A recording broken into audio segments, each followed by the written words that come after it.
The last time, around 2 weeks ago, I had every single KG meter light up at once. Okay. Another time was probably about a year ago. I had a woman standing right there using the headphones. She heard a very audible hello actually come through the headphones. I played it back for the entire group. Unfortunately, I will tell you, I did not have the foresight to record that with my cell phone, so I don't have it. Okay. But she does. Sure. So That's interesting. I just still want to wake up tonight and have a good.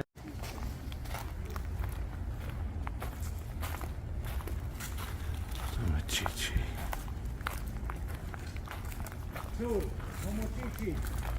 Somachichi. Somachichi.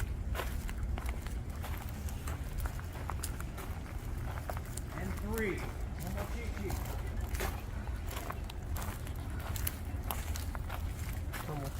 Somachichi. I see, guys, aim your cameras and things, see if we can catch anything abnormal other than the tour guide.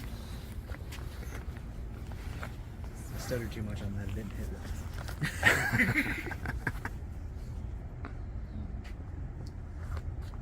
Thank you. Thank you.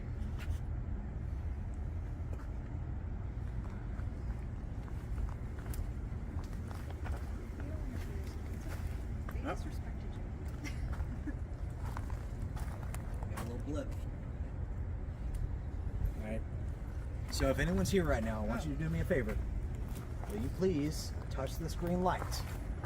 Hold on the end of this device. Try to get it to turn a different color for us. You have to use a little bit of energy. But if you do, you may be able to get these lights a little further along. Is there anyone here with us?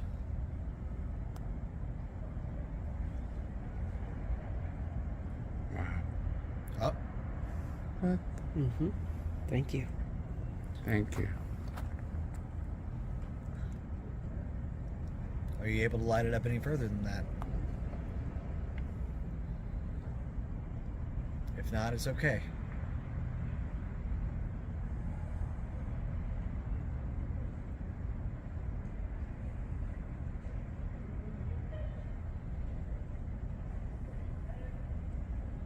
Getting fluctuations over there too? Yeah. Every so often. The first circle we made is spiked to yellow. I feel it. Try not to get your phone any closer than that, it may interfere.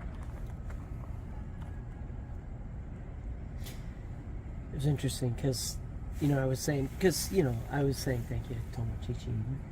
And then I took a little drink and I was like, this one's for you.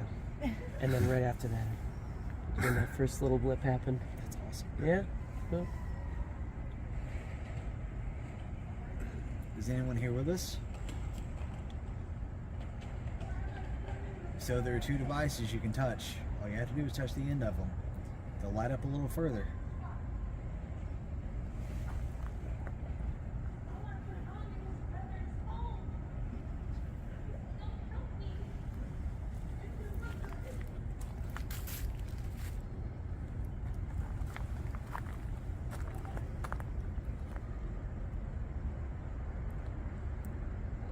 So he's still buried over there. Just Yes. the monument is just Yes. back on top of him.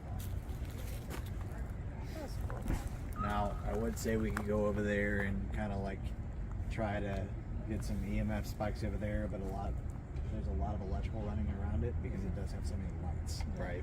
So we're not really able to figure it out. That is interesting though that we did get fluctuations. You see now they're back down to green and there's nothing happening. So we're getting slight interaction there.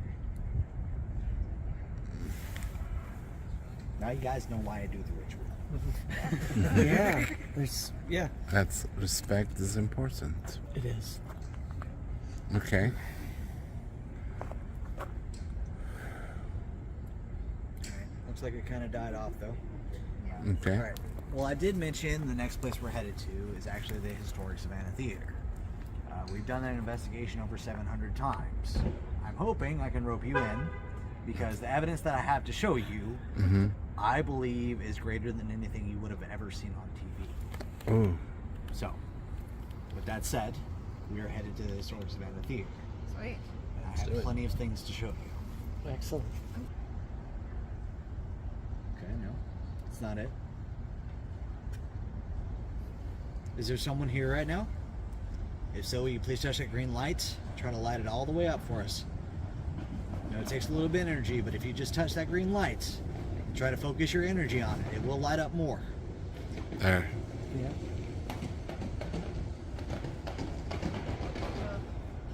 Bad anxiety. Are you Tomo Chichi?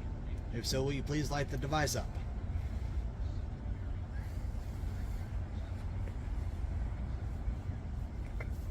Is someone else with us? If so, will you please light that device up? There's someone else.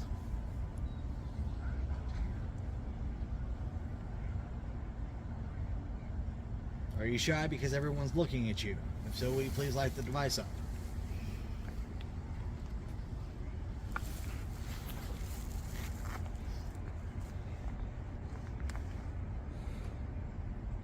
Okay, well, thank you for your interaction. We do appreciate you. May have just been someone passing. Yeah. Do you find when you're maybe inside buildings, I know it can kind of concentrate the energy. Yeah. Outside do you get such intense, bursts of energy, things like that outside too? I have gotten, actually, let me show you guys a video. Chippewa Square, half of it used to be part of Colonial Park Cemetery. Now, the reason it's no longer is because in 1820 we had a great fire. Ravaged the city, taking with like 600 homes, numerous other things. Mm-hmm. So, the headstones at that point were in fact wood. We're a huge port city. So they had a choice, either they could continue to do their port duties or they could find these people. We all know what happens when money's involved. The city just decided to build over it.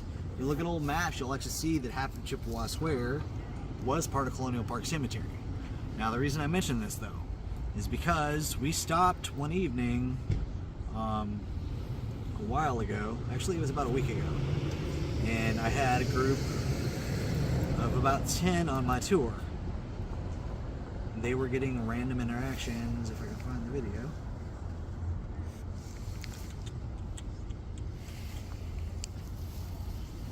There is a slave next to us.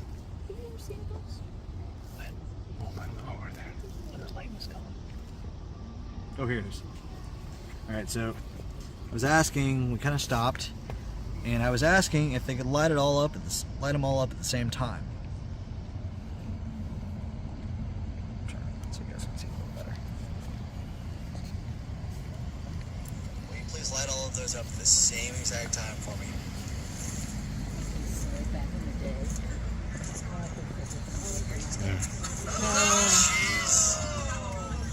That's us. So whoever was there did that about 10 times. Wow. So yeah, we do get massive fluctuations. That's. Oh my god. No way. We are not alone. Yours is going off really bad. Yeah, I don't know why. We are not alone. You guys look over here to the center of the streets. See that monument? That monument was gifted to Jan Bigglethorpe by a Mordecai Shefthal for allowing him to practice Judaism within the city. That monument is a headstone. This area right here is a Jewish burial ground. There are 166 people buried right here in the center of the street. That's crazy. On the back of that monument, It was going off the whole time we were walking across the street. it lists how some of these people died. I know it's out in the middle of the street because you have things like this and things like that. But one of the most interesting name on the back of that monument actually says "shot by accident" with quotations. So I know the person was not shot by accident. However, the most horrendous second name on the back of that headstone was a young boy by the name of Shefthal. He was fed acorns by his nurse until he died. I'm not sure if this is anti-Semitism or something like that. I just know that's quite horrendous. Now, if you guys like to stop in the day, all of these are listed on the back of that monument. I just don't stop in the middle of the street because, well, people drive crazy around here. But that's the reason for the fluctuations.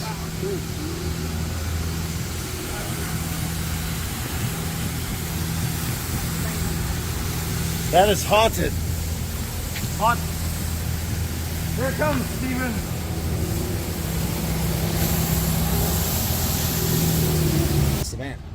That is the Independent Presbyterian Church. First congregation was in 1755, and it started in Johnson Square. Oh my God. Oddly enough, the history of this church is actually, well, it's where they started doing public execution. However, later in the years, in 1819, they decided to make an actual building. This was the building. However, I did mention a little bit about the fire in 1820. Took with the 600 homes and numerous other things. This building got caught in that fire. I kind of feel like Savannah was just a little bit discouraged because they didn't rebuild it until 1891. And that is a replica. If you guys are wondering where the feather falls at the very beginning of the film, Forrest Gump. There you go. It is that church. I'm feeling very gumpy out here. That's what we've been saying. Nate, I literally. There's that green light for us. Ask. You're here. Okay. Ask him if they're Okay. There's someone here So who talk does to me a Ira, favor. please. Thank you for Run this being device like this. Use lighting this up. some of your energy. Focus it right I know there you with that can hear energy. So talk to Ihan. You change the color of it. So someone here who would like to communicate with us. Did you show yourself to me today? You did? Okay. I think I know. Okay. What is it? From the house. Which house? The one Owen Thompson? Owen's house. Thompson? Yeah, is that right? Yeah. Ask them. Come over here. Ask them if they were in. We all have weird experiences. No, go ahead. Okay, so I'm going to ask a question. We'll share Is this. it going to bother you if I do? That's okay. Wait. Is whoever ever is communicating with us right now, are you attached to the person holding this device?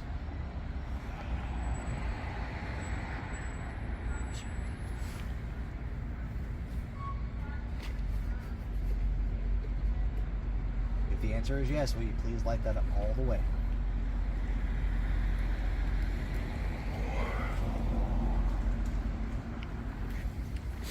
It's there, Max. Let me see. Let me see. Hold it. It may not be so. It's just a question that I do ask when someone. May I ask a question? No. I'm glad. May I ask a question? Thankfully. Did you show yourself to me today Held it towards like my shoulder. at and it- the house? What time were we there? 2 o'clock. Oh wait, 11:45, noon, 1, 11:45. 12:30. Okay. Yeah. All right. Go ahead. This one Can- was just kind of going a little bit nuts. Can you a little bit. respond? Yeah, it was. Can you Welcome to the- respond? Oh, we're getting a little bit of a day too.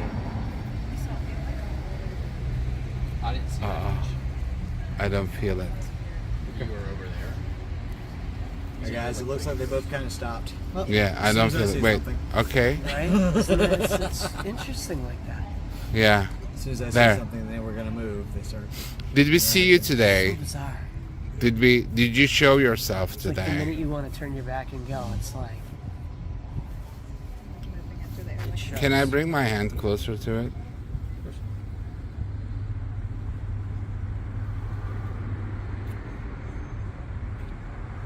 Okay. Did I see you today? Were you at the Owens Thompson house? Can you change the colors? It's okay. Can you change the colors? I actually sense it. Yeah. Thank you. I saw one today. Rewind about 20 years. Francis Sorel at this time lives in Virginia. He is a very wealthy business person. for Francis Sorel back then, if he held the knife, more than likely said Francis Sorel and Co. on it. His company literally made everything. With that said, though, he was a great business person, but was not the greatest of socialites. Everything the man did, he in fact put into a business plan, not really being able to talk to people. Yeah, literally the one right next door. Now, I am told at this point, though, the visions do stop. So at least there's that for Matilda. This home is then sold to a Henry D. Weed, hence the Sorel-Weed House. It is named after the first two owners. Now, Henry is not going to move in for a number of years. So, they do in fact have to up into this home. Now, what I did not mention, Francis Sorel himself was in fact an avid slave owner. He owned 12 to 13 slaves at any given time. One of his favorites, and Matilda's best friend, actually went by the name of Molly. Molly, in fact, had her own room within the carriage house.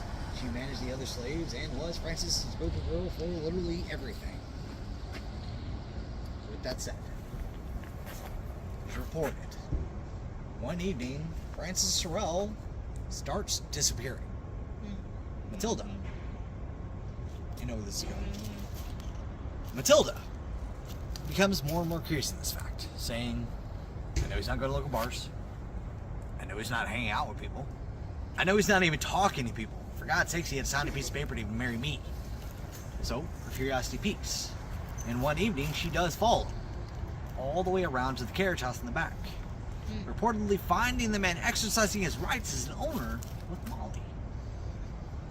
Then frantic, she actually runs back to this building, all the way to the top, all the way to the back, which is where their bedroom was. Francis, noticing her, only follows. They said the argument ensues after it arrives is so powerful that Matilda actually faints and falls from the back window of this home into the courtyard of Sorel-Weed House, breaking her neck and dying. Now, I will tell you guys at this time, Francis Sorel never investigated. Yeah, allegedly. So she may have fainted, in with the quotations, she may have jumped, she may have even been pushed. We are not sure. Whatever However, he it's said. reported 2 weeks later, Molly is found hanging within a room in the carriage house.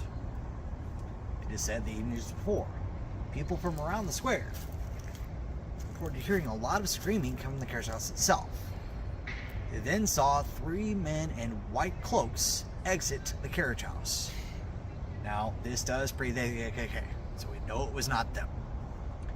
We in fact believe it may have been Francis Sorel and 2 of his sons. 2 of his sons probably being pretty peeved that, well, Molly had anything to do with Matilda's death. Francis Sorel, however, would have a bit of a different reason. You see, Molly was actually found to be pregnant at this time. So, being one of the biggest business people in the Southeast, Francis Sorel couldn't have this. If that were to get out, he could more than likely be ruined. So, I take it as he did what he felt he had to do. Not to say that's right in any way or any form, but that is what happened. Now, there's also a story that goes around town that says there was love. And that Molly actually had a severe infatuation with Francis. So much so that they were actually having an affair. And, well, Matilda found out. Decided to jump. And the problem with that, Molly herself was part of the Gullah people. The Gullah people are huge in the voodoo religion. If you are to kill yourself, you are Gullah. You are trapped. That is what they believe. You are trapped in that moment for all of time. So, Molly, knowing this, would not have done that. Now, there's also a piece of evidence that I want to share with you guys. This was taken by ghost hunters of this home. Now, they had a camera focused on the carriage house in the back. They also had an audio recorder within Molly's room. From that investigation, they caught this EVP. Now, this is the main reason we in fact believe that Molly was murdered.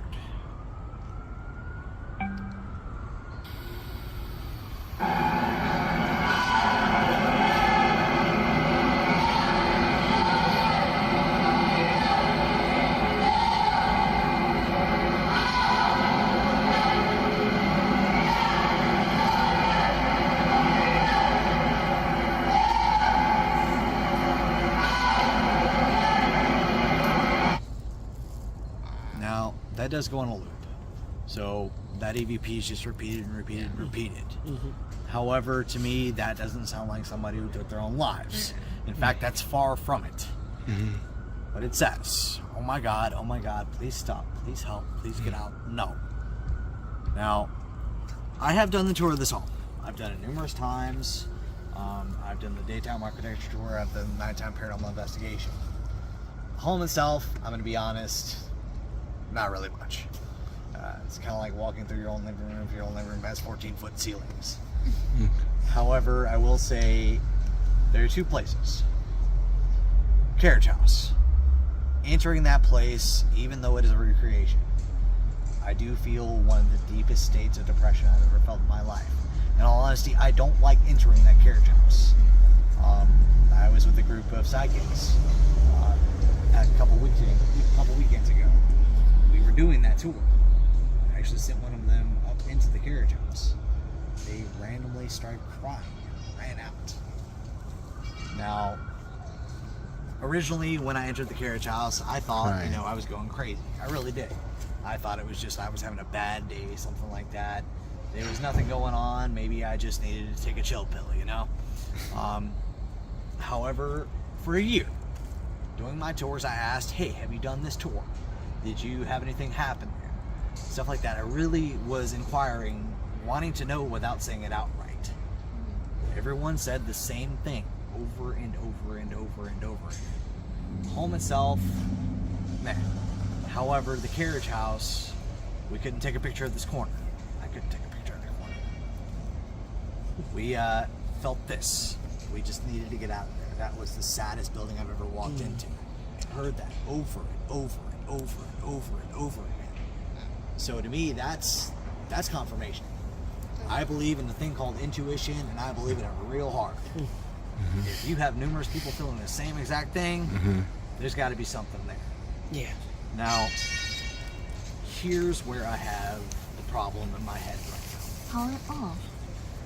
The woman who I went on the tour with has sent me a little bit of documentation. She worked here. She said that Molly did not live here at this time. She was actually freed and left. So my brain is going, okay, what now? So, from what I understand, Matilda, at that time, she lost 3 children. She lost them. They're gone. They're never coming back. She had the struggles with her sister as well. Her brain at that point was just snapping. It said that she may have fabricated the story about Francis just to be able to deal with it and jump from that window. Now, I will tell you guys, I'm not sure about this. I'm not sure about any of it.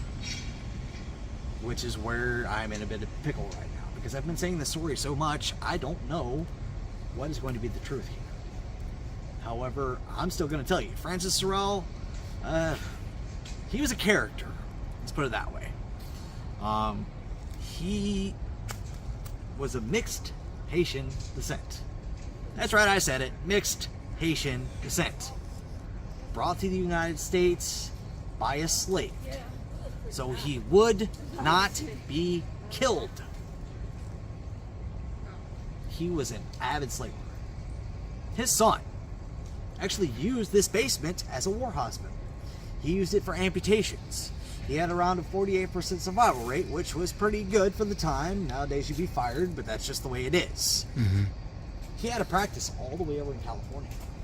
The man was doing really, really well for himself. So much so, if it weren't for his father, he could have made his own name. However, what happens is he figured out they were trying to do away with slavery. And he would pack up all his stuff and say, nope, I'm going home to daddy. That way he could continue to have the slaves he was accustomed to. So, that's a little bit about the character Sorels. And I'm probably the only tour guide that will tell you that. So, don't quote me on it. I didn't say it. Not there. That's knowledge in your brain now. So, I am very, very, very confused at this point. I'm working on finding out the true story. I really am. But at this point, all I have is hearsay. So, That's why I gave what I gave. So, Thank you. like I said, if you guys would like to do the architecture tour, it is $12. It starts at 11 a.m. Constructed for Hugh Mercer in 1860. However, it did lay under construction for a number of years. It is said to have finished construction in 1871. However, during its building, Hugh Mercer went off to war in 1868. So the building was actually sold. So it traded hands for quite a while. At one point was used as a Shriners Temple. However, I don't know if you guys know anything about the Shriners back then. A lot of them liked to party a lot. And they tried to keep the house in the best way that they could, but let's just say some of it got damaged. So it traded hands again up until about 1969. Now that's where our story begins. I do want to warn you guys though, the very first story I do tell here, I am not the biggest fan of. However, I do have things to show you, which is the reason I'm going to tell it. So now that you're warned. Now in the summer of 1969, there are two young boys playing out in the square, age of 11. One of them going by the name of Tommy Downs. What they were out here doing is actually conducting a pigeon hunt. They come across this home behind me, laying completely vacant. Now what do two young boys do when they find a vacant home? Go in it. Gotta go precisely.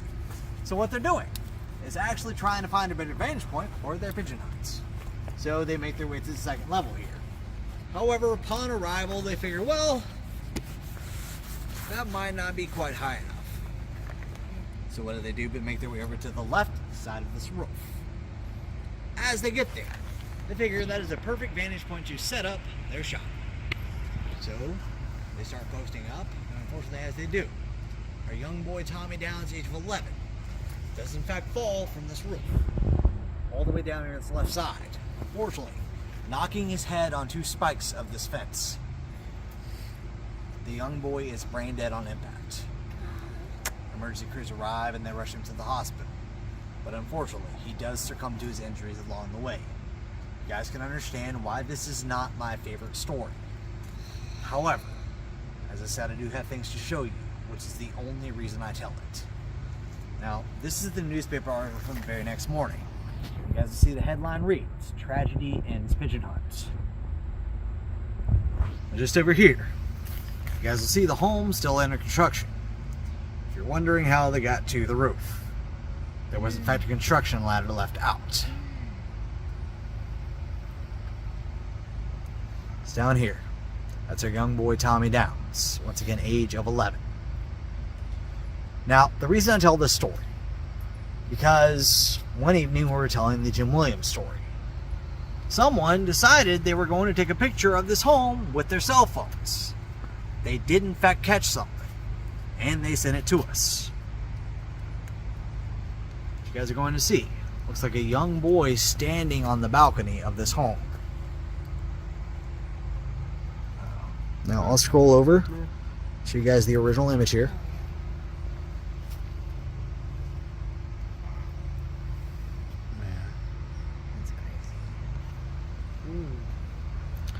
Now, with that said, we do believe that to be the spirit of Tommy Downs himself. However, I did say the next story I was going to tell was of Jim Williams. Now, Jim Williams was a historical restorationist.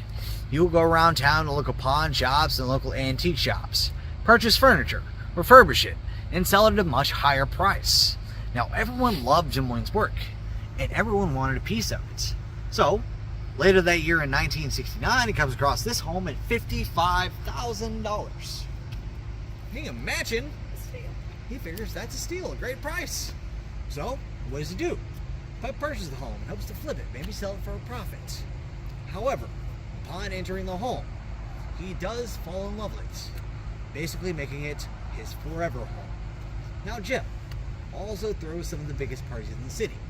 One of his biggest is in fact his Christmas party. He would fill his entire home and the square with people from around the town, all the way to the top, all the way down to people robbing people at the top. There was not much differentiation in stature. However, if you were not invited to this party, your business may die for that entire year. Now, the reason for this, Jim was a very powerful man. People knew this, and no one wanted to be on his bad side. The reason for that was, in fact, this man. This is Danny Hansford. Danny Hansford was the town to-do boy. He was also the town drunk. He would actually walk around town and knock on people's doors asking for tasks for money. Now, he did this quite a bit up until he came up to Jim Williams. He and Jim Williams actually developed a relationship on this basis. So, he'd arrive at this door nearly every single day. Knock on it, ask for a task, go out and do it, come back and grab the money. At that point, he had all the money he needed. So, he'd retire for the day. Go to local bars, buy about a round of shots, party hardy himself, and then fall asleep. He would do this near every single evening. Up until the evening of the Christmas party.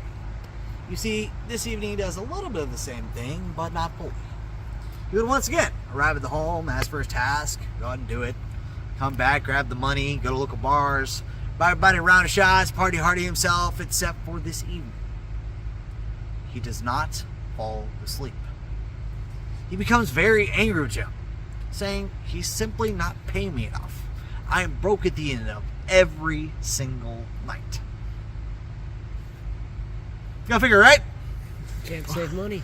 What does he do though? But the very next morning, arrive at his home with a revolver in hand. He then knocks on the door with the butt of it, waking Jim from sleep. Jim then frantically runs to the door and opens it, only to find a disgruntled Danny Hansford. He is then pushed into his office at gunpoint. Now, Danny says, and I quote, "Jim, I know you have $1,200 in the safe underneath your desk.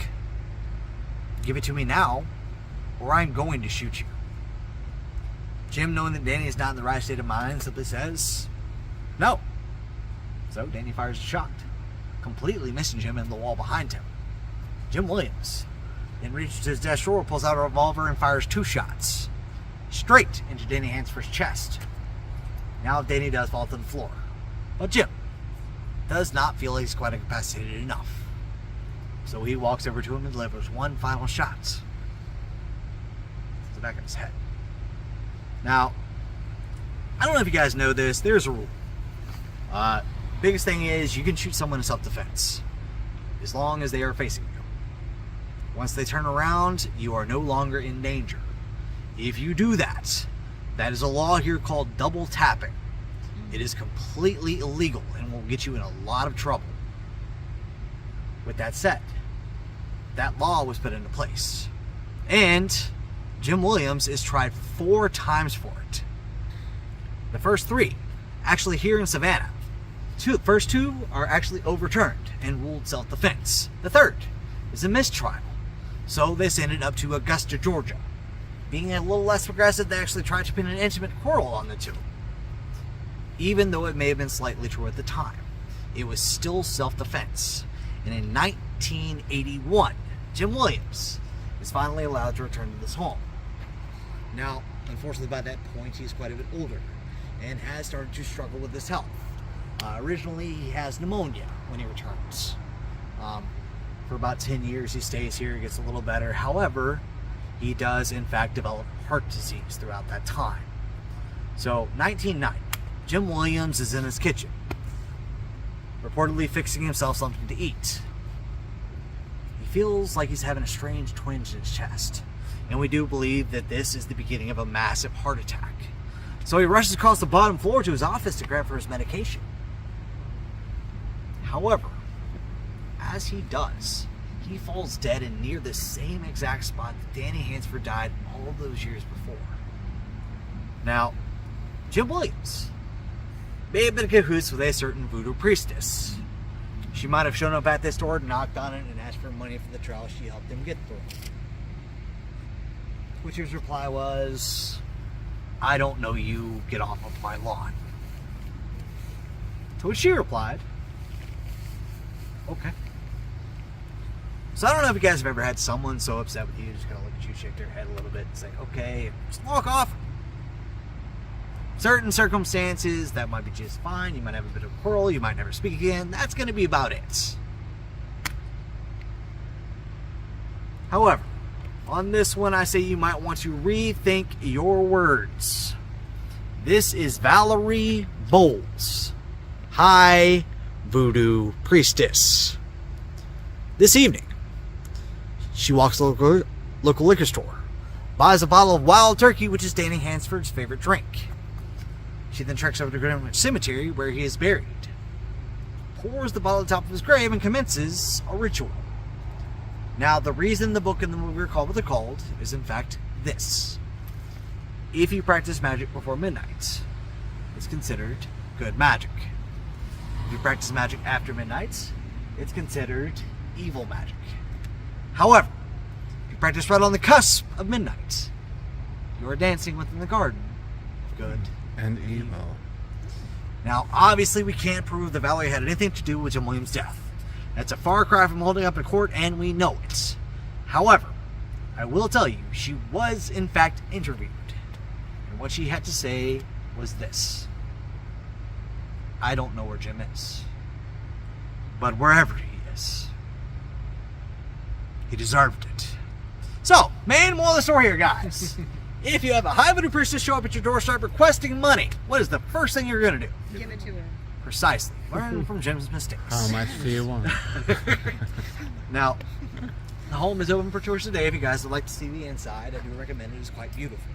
It still has a lot of Jim's artwork and paintings hanging up on the walls. The tour guides, though, I will let you know they're catching up a little bit. His sister used to own this home, and she didn't allow the stories to be told about Midnight in the Garden of Good and Evil. However, this past February, it's sad, but she did pass. So they are now allowed to be able to tell the stories about this home. Okay. They're still learning them, though, so if you do ask them the questions, bear with them. They may not have the answer right away, but they will be able to talk with you about it. When did he die? He died in 1990. When did the murder take place? Or the accident or whatever? 82. I think it was around 71, I want to say. I'll have to look at it again. I don't normally say it, so it's not like ingrained in my brain. Sure. But now, here's all the neon. That is the historic Savannah Theater. It was constructed in 1818 by William J., the same person who built Owens Thomas House. Now, he built this. He built Owens Thomas House, the slave quarters, the Juliet Gordon Loan birthplace, the Telford Museum, and numerous other structures throughout the city. Upon 23, he had developed his fortune, and he actually moved back to England. If you guys are wondering what happened to William J. after he moved back to England, he developed a love for gambling and lost all of his money and became a pauper. So that is what happened to William J. However, I will tell you, his buildings, if you see them, are quite beautiful. Upon originality, this is what this theater actually looked like. Wow. May I? Of course. Now you guys see it looks quite a bit different today. Yeah. The reason for that, this building has suffered a number of tragedies throughout the years. One of the very first was actually a hurricane that came through and ripped this roof off, basically turning it into Savannah's very first indoor swimming pool. We like to think that no one died during this tragedy and everybody kind of had fun with it. But I will tell you, we have looked, literally the only thing it says was the building flooded. When they opened the doors, water came out. That's all it says. Wow. So we don't know if anyone died within this tragedy.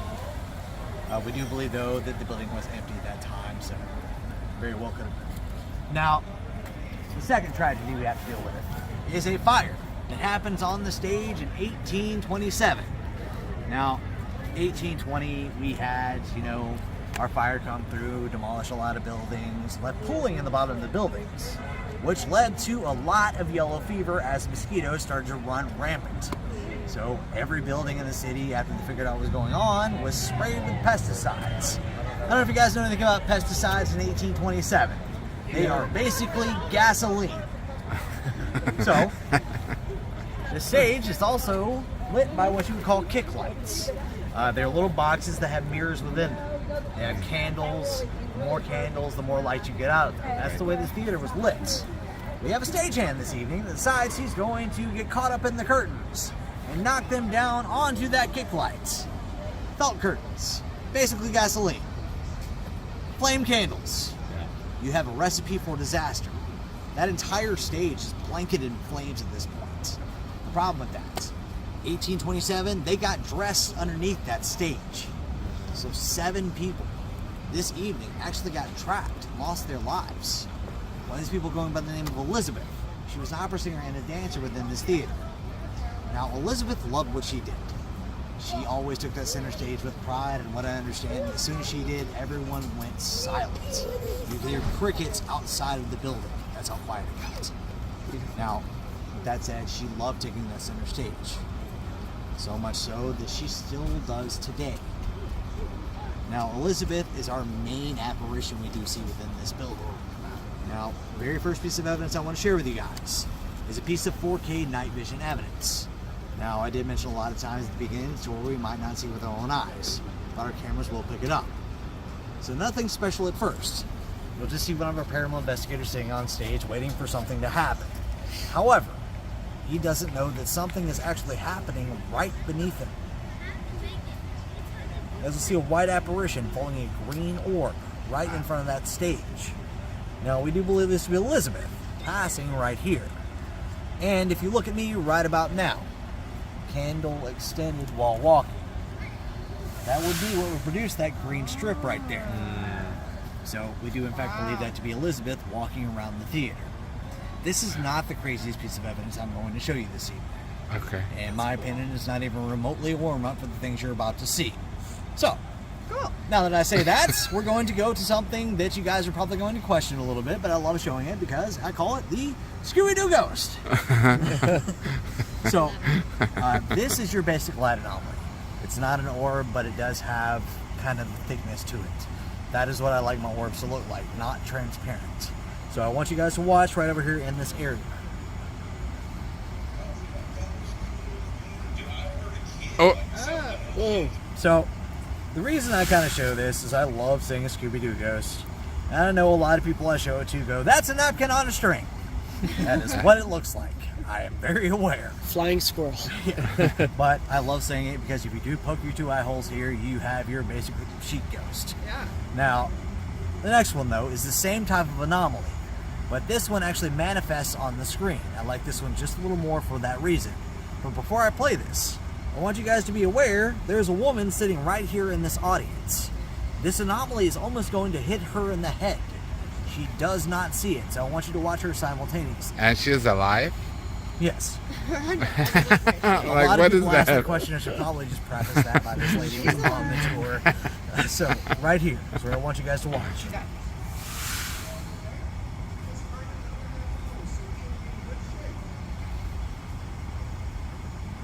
What? What? Yeah. That's Almost hits her in the head. She doesn't even flinch. Got that that's intense. napkin. Can you show that again? That's cool. Now, the woman actually thought that we fabricated this, in all honesty. Like, she was like, hey, you guys made that right there. I'm going to show you that something. Right here. You see, we have a timestamp. Mm-hmm. We take everything off of our screens with our cell phones. That way we can prove there has been no video editing. And over here, you can actually see the paneling for our cameras. If we could produce stuff like that, we would be in Hollywood. We wouldn't be here. So, I'll play it one more Master time. video editors. She came upstairs in 2 seconds. She's like, you guys made that.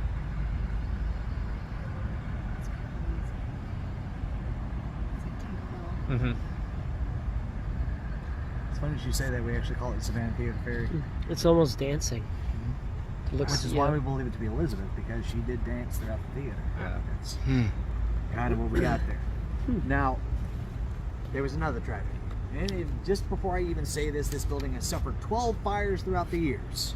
The reason for that is because originally it was meant to hold around 1,500 people. That in itself is a fire hazard. However, the one I'm about to talk about now was one of the worst fires this building ever suffered. It was in 1947. Now, 1947, you still had segregation going on here in Savannah. We were one of the last cities to deal with it in 1958. So, this staircase right here on this side, that would be your segregated entrance at this time. Now, Oh my right God. here up top, where that staircase leads to is a balcony. That would be the seating section. Now, people would come in through this entrance if it did not fill with white patrons, things like that.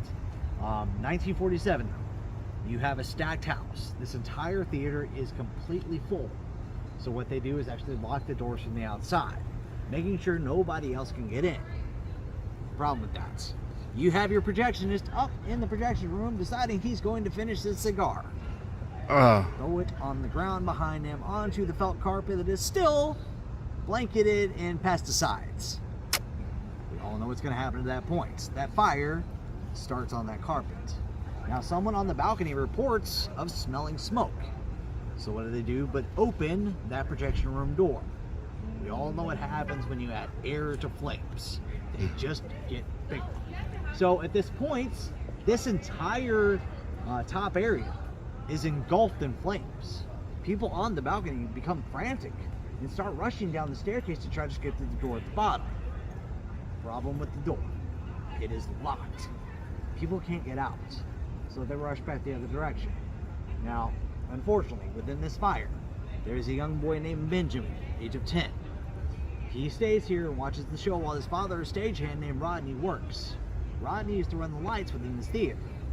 We don't know much about her mother, which is why Benjamin was here. Benjamin, in this ensuement, is unfortunately trampled to death in that stairwell. His father, Rodney, sees that everyone's rushing back up and has to make an executive decision. So he decides he's going to bring people out through the front door. Now, as he gets outside though, he does notice his son is not with him. So he starts to ask the question, where was my son? Where did you see Benjamin last? Someone says, I saw him on the balcony. So Rodney, being the father that he is, does rush back up in the building all the way to the balcony. Problem with this, at this point, these flames are down to about knee level. Smoke is inherently all over the building. So Rodney has to get on hand and knee just to get beneath the flames. Unfortunately, as he gets about 5 feet away from the stairwell, he does succumb to smoke inhalation.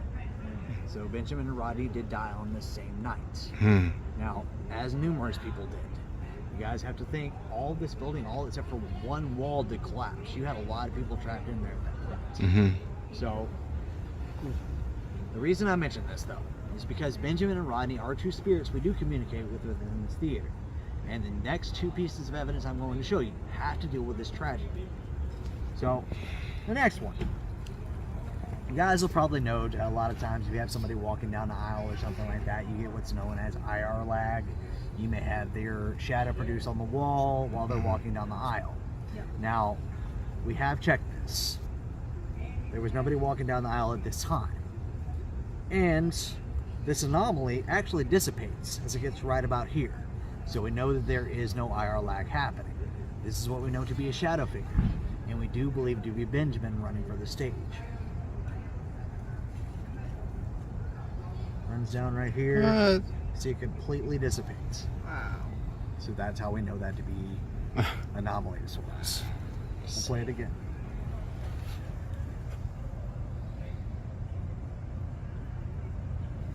I like that. Gave me chills. Now, the next one. This is one of the crazier pieces of evidence we've actually caught within this theater. This right here is that balcony that I was speaking of. Right here, that door is at the very top of the staircase.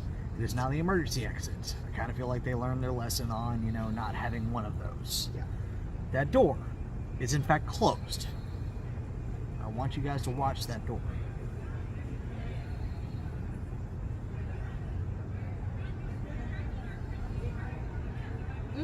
Whoa.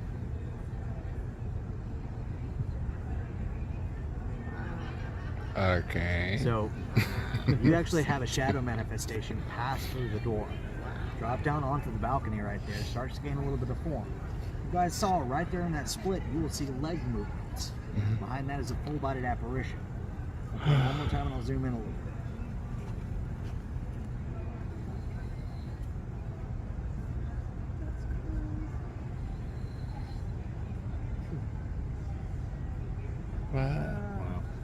That's cool. Now, we're not sure who that one is. A lot of people say they see a dress, something like that.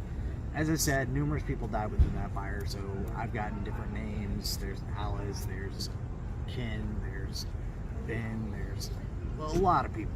So we're not sure exactly who it is, but that is one of the crazier pieces of evidence we've actually caught within the theater. Now, just in case you guys were like, meh, on that piece, don't worry, I do believe I have one just a little bit better. Not to toot my own horn, but this is my own personal catch. The only time you will see this is on the walking tour. Alright.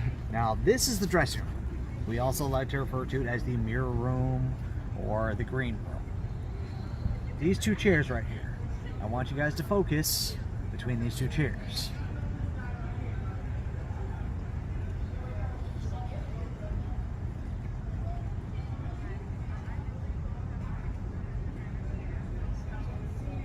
Oh wow. Wow. Yeah, you can see the footprints. Awesome. Now, the crazier piece about this, if you guys look right here in this mirror, I'm going to rewind just a little bit.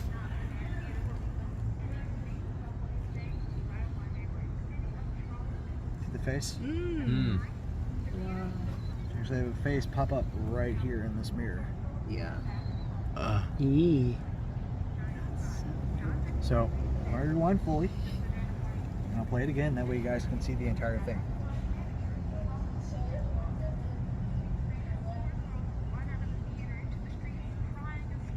So if your footsteps pop up on the ground, pans over, face right there in the mirror. Wow. Like Yeah. as it would be walking. Right. So That's to me, crazy. that is two pieces of the same exact apparition. In all honesty, I could quit my job at this point. I am not going to catch anything better than that. I know it. Yeah. However, You will. I love what I do. And Yes. I'm hoping maybe one day I will. You will. So, Is this where they do the like 3 hour? Do you mind repeating that, please? so the next place we're headed to is actually a place that offers a paranormal investigation as well. And there's the 6th most haunted house in the U.S., Sorel-Weed House. Thank you. That right there is going to be electrical pulse within this. Okay, so that's just the background. Okay. So I want to warn you guys. The thing that I'm about to say is not the best piece of history that I could repeat. It is not going to be something that is good for people to hear. It's not going to be something that anyone wants to hear. But that being said, it's the very reason why this square is as haunted as it is. So I'd like to preface that. Know that I do not take pride in what I'm saying, because it is a very real piece of history and it's very sad. So, with that said, if you guys look around this square, you will note that every square we've entered this evening has had a name on it. This one does not.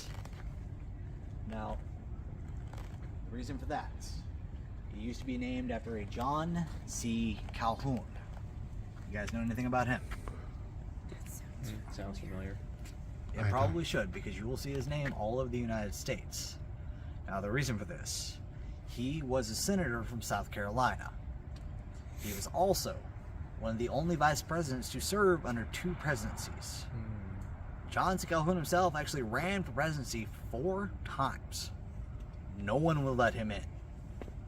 Now, the reason for that, John C. Calhoun, along with his wife, believed people should be able to own slaves for all of time. And they believed that that was man's God-given right. They fought very hard to uphold this value. So much so that one of the main reasons the South actually seceded from the Union. Now, the square used to be named after him. The reason they have stripped the name off of the square, what we are on right now, is a Gullah Geechee burial site.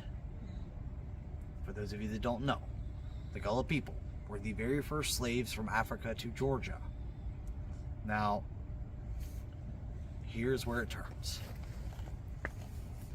This is also what I refer to as the very first drive-by burial ground in Georgia. Now, what I mean when I say that, people used to bring their dead slaves here on horse carriage. This place was nothing more than a pit at that time. They would strip them of their clothing for repurposing. They would toss them in, and unfortunately just keep it moving. The most unfortunate fact within this, however, not all of these people would have to be dead at this time. They would just have to be considered useless to the people that own them. Now, once again, though, the same process would be taken. They'd be brought here, stripped of their clothing, and treated as the rest. Now, with that said, I've touched on the 1820 fire just a little bit throughout the tour. You guys even saw some of the soot marks from it on Mikveh Israel. That fire ravaged this area, taking with it 600 homes and numerous other things. The square was engulfed, allowing Savannah to cover up what it had been doing. So much so that, well, the square has all of its original buildings. The reason for this, they were constructed 1840, 1850, after the fire itself. This square wasn't constructed until 1851, along with Whitfield Square down that way. If you guys look, you'll see another square known as Whitfield. That one is also a gullah burial site. Now, this home over here, with all the lights on, that home is known as 432 Abercrombie. If you have taken any other ghost tours here in the city, you have more than likely heard that name. The stories that they tell about it, though, are in fact fabricated by a theater major. The story of that home is much more sad, and the reason it is haunted. That home is on top of this burial site. Oh. Now, 2001, they were laying down some pipeline in the street right in front of it, doing some revamping in the home. They in fact unearthed 2 female bodies. They were transferred over to Laurel Grove Cemetery in the strangers section and given a home. However, what I found from my research of this square, this one, all the way down to Whitfield, was in fact this burial site. Yeah. Rough estimation on the dockets for that burial site is around 1,600 people. Tossed. Now, a little bit more about the Gullah people themselves. They are of the Voodoo religion. These people believe that Earth is the giver. Probably some of the nicest people you'll ever come across in your entire life, and it wouldn't harm a fly if it landed on their nose. Yet they were treated as yesterday's garbage. Now, they do come to the square once a year to bless it, as they say it is unholy ground. I do quite agree with them. The people here are not resting easily.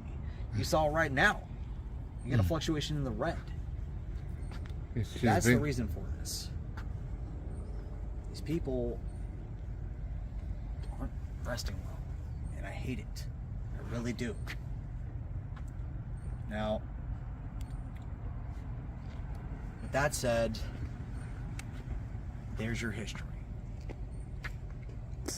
I do want to note that I have come here a lot of times with numerous pieces of equipment asking if it is okay for us to continue the investigation of the square. I really wanted to know this. I really did. Because I felt terrible just coming here and investigating and saying, oh, this is what this guy is. I wanted to know if they were okay with it. So the answer that I've gotten from those investigations has been a yes. These people do want their story told. And I'm hoping, maybe, just maybe, if we get them to be able to say the thing that they were not allowed to say within life, if they finally get that off their chest, if they finally feel a sigh of relief, they will finally get some rest.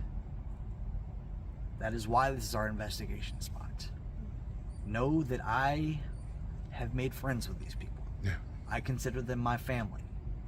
I have done my tour over 1,000 times at this point. I have actually spoken to a number of people within this square. I've even made friends with them. So, with that said, I want them to be able to speak. That is why this is our investigation spot. So, if you guys will follow me, I have a piece of evidence to show you really quick. All right.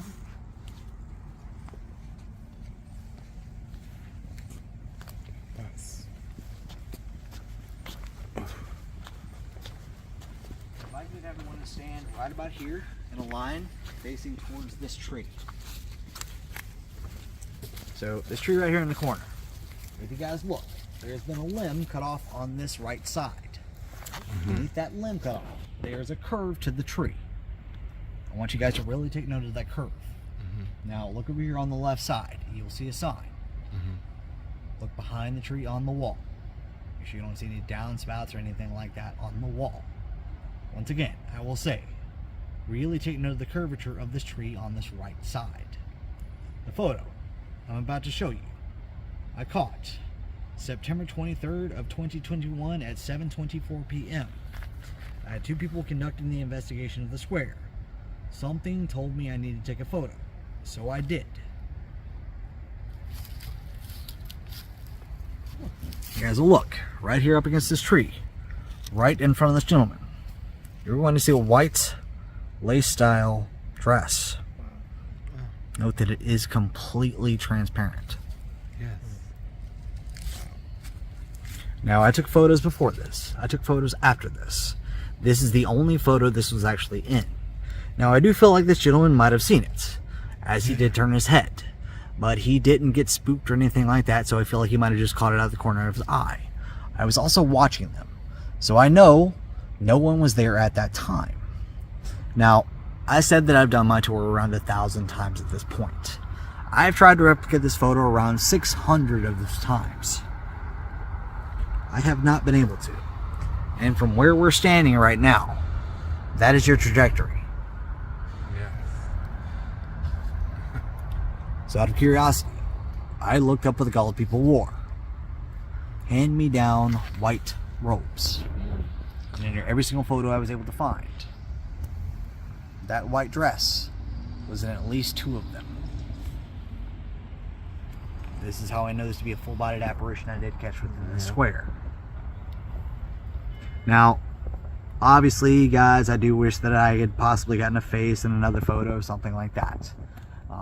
However, I'm going to be honest with you, full-bodied apparitions are what we refer to in the paranormal community as the holy grail of paranormal investigation. Right. 2 to 3% of the time. That is kind of pushing it even. Yeah. I am not a beggar. I am happy with what I have at that point. Yeah. However, while we're in the square, may I see a K2 meter really quickly?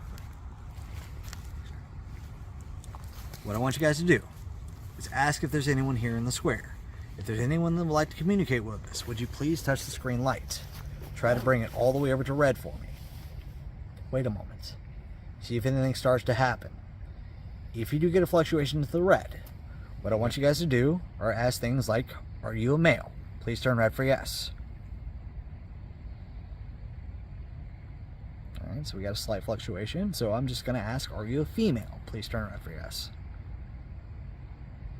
Okay, so we have a full fluctuation. That means we have a female here. Then you want to ask things like age ranges. So 5 to 10. 10 to 15. 15 to 20. 25 to 30. Excuse me, 20 to 25. 25 to 30. Okay, so no real answers on that unless they were 35 to 40, which would be a severe abnormality. So just kind of try to ask yes and no questions. Things you want to know about these people. You can also ask if they were the Gullah tribe, if they were a soldier, if they were born in Savannah, if they were brought to Savannah. They were born in Savannah. They were born in Savannah. So you were born in Savannah, correct? If you were born in Savannah, will you please light this all the way up for me? When you said Savannah, it went red there. Okay. So we do have slight fluctuations on that. So this was a person that was actually born here in Savannah. I'm not saying that every spirit here is of the Gullah tribe. A lot of them may be soldiers. A lot of them may be locals. Some of them might have died recently and they just like the area. Gentle giant. So, yes and no questions. As I said, I've done this Gentle giant. 1,000 times. Are you here So, right now? the red is going to be your yes. Yeah. That is how they know to use this device. If you get no fluctuation at all, that's Are going you to be your taller no. than 6 feet? Now, while you guys 6 are feet. walking around asking these questions, 6'5". what do you want you to do? Is tall. bring out your cell phones, keep them at a safe distance so you don't get any fluctuations due to the cell phone itself. Then I want you to record 1 minute videos.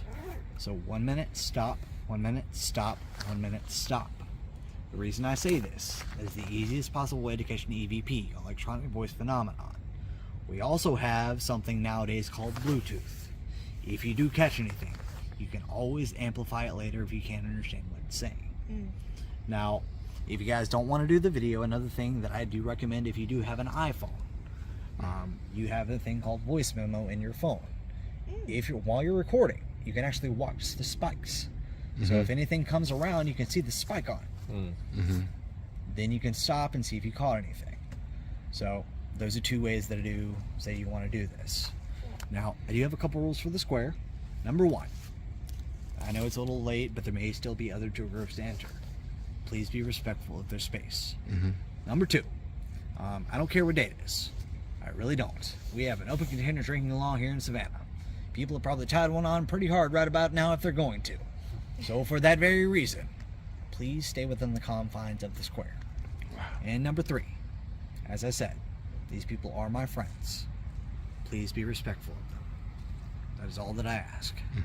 If you guys have any questions, need any equipment, literally anything, I'll be right over here in the center. You guys have full room of the square. See what you can find. All right. Thank you. Let's walk. Can I ask a question? 1 minute video. But I know, Yeah, but go I'm ahead. recording mine right now. Did I see you today? Were you in that house?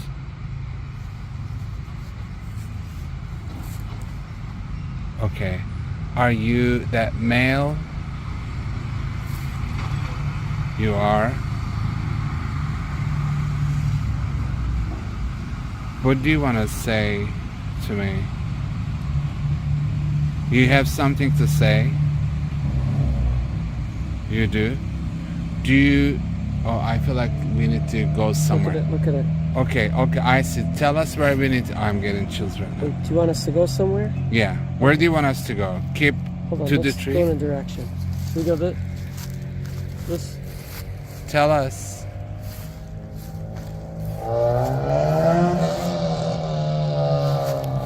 We're in the right place right now? No. Can you show that red solid so we will go to that direction? Not there. Show us red solid. Not there. This direction. This direction. Okay. Ooh, wow. Hold on, is it that like that? All right.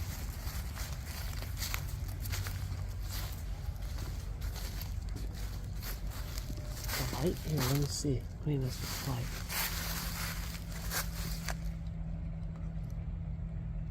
That's something. Silver straw.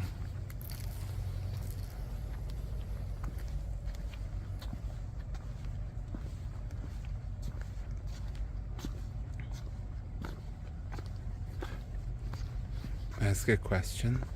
Sure. Can you tell me the name Phil or Philly?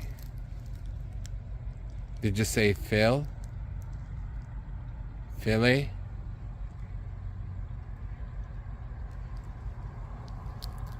Okay. Did you show yourself to me today? Okay. Let's go over here. Let's go over here. We're gonna go over here.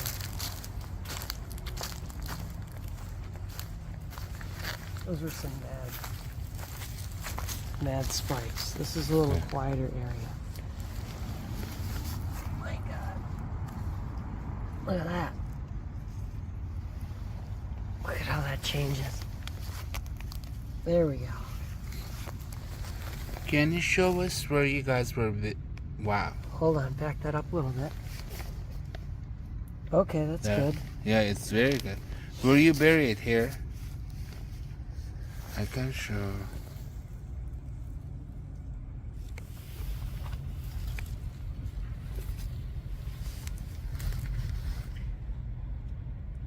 Can you make that go to red? Are you? Wow. It recognizes my voice. They Do you like you. recognize my voice? Can I ask you a question? Okay. Are you buried here? Wow. Interesting. Okay. Are you a male? Are you a female? It's a male. I know you're a male. You're a male? Aren't you here right now? Can you tell me? Okay. Okay, it's here right now. Can you pick it up, please? Wait. Wow. Okay. Did you have a question, Hahan? Well, yeah, he knows. Do you believe we can help you? Do you believe? You do. Do we know what to do? Okay. Can I pray for you? Okay. Do you travel with people? Oh my God. That's Did you- amazing. Did you see that? You travel with people? Okay. Look, when I talk, they don't do anything when I talk. Hello, can you make... They're like, yeah, we do. Can you hear me, don't you? Well, look at that. You hear me, don't you? Okay. So do you travel? Can I do anything for you? Okay. Oh my God. Do you see that? I do. Okay. There's actually using the light to speak in a way. So you are saying, if you are saying yes, can you do like one solid light? Oh my God.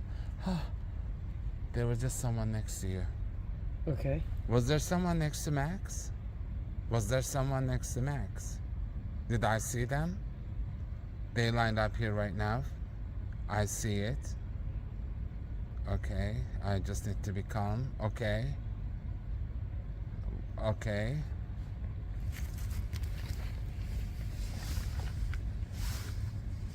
Do you have a name? Do I know your name? Oh my God. Do you see how bright they are? Yeah. Oh, pretty shines pretty good. Okay. If you think I can help you, can you show me? Oh my God. Look how bright that is. Okay. Can I bring my hand closer to you? Is it okay? Okay. When I bring my hand closer to you, can you change the light? Okay, my hand is closer to you. Do you see my hands? Look. Okay, now, okay. You're safe. You're safe. You're safe? You are. I want to see. Try to, don't make the light stop flashing.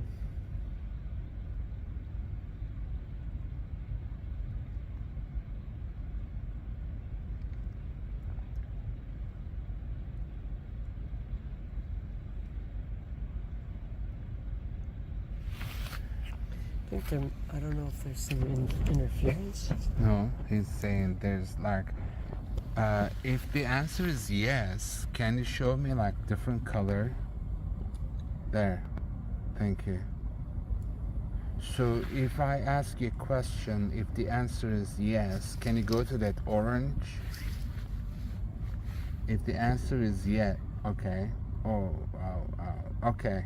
Okay, thank you. Did you live in Savannah? You did? Were you born in Savannah?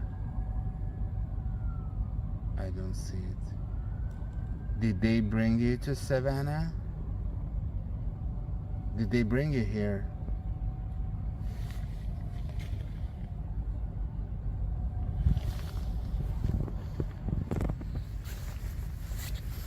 Are you the gentleman who has been following me today? Are you him? You are? Okay. Okay, thank you. I like your energy. Look at this. I thought you were a gentle giant. Did people tell you that? You're a gentle giant? Did they tell you that?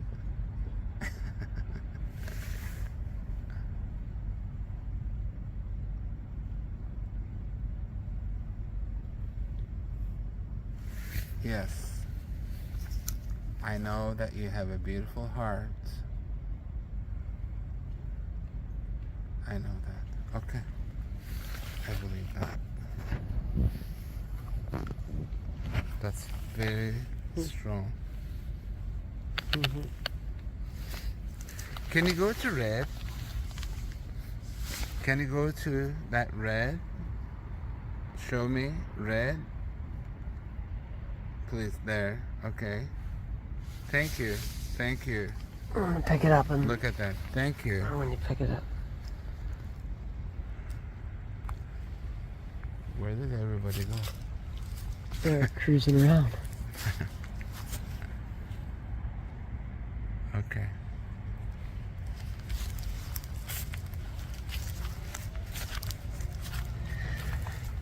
Done? Well, I'm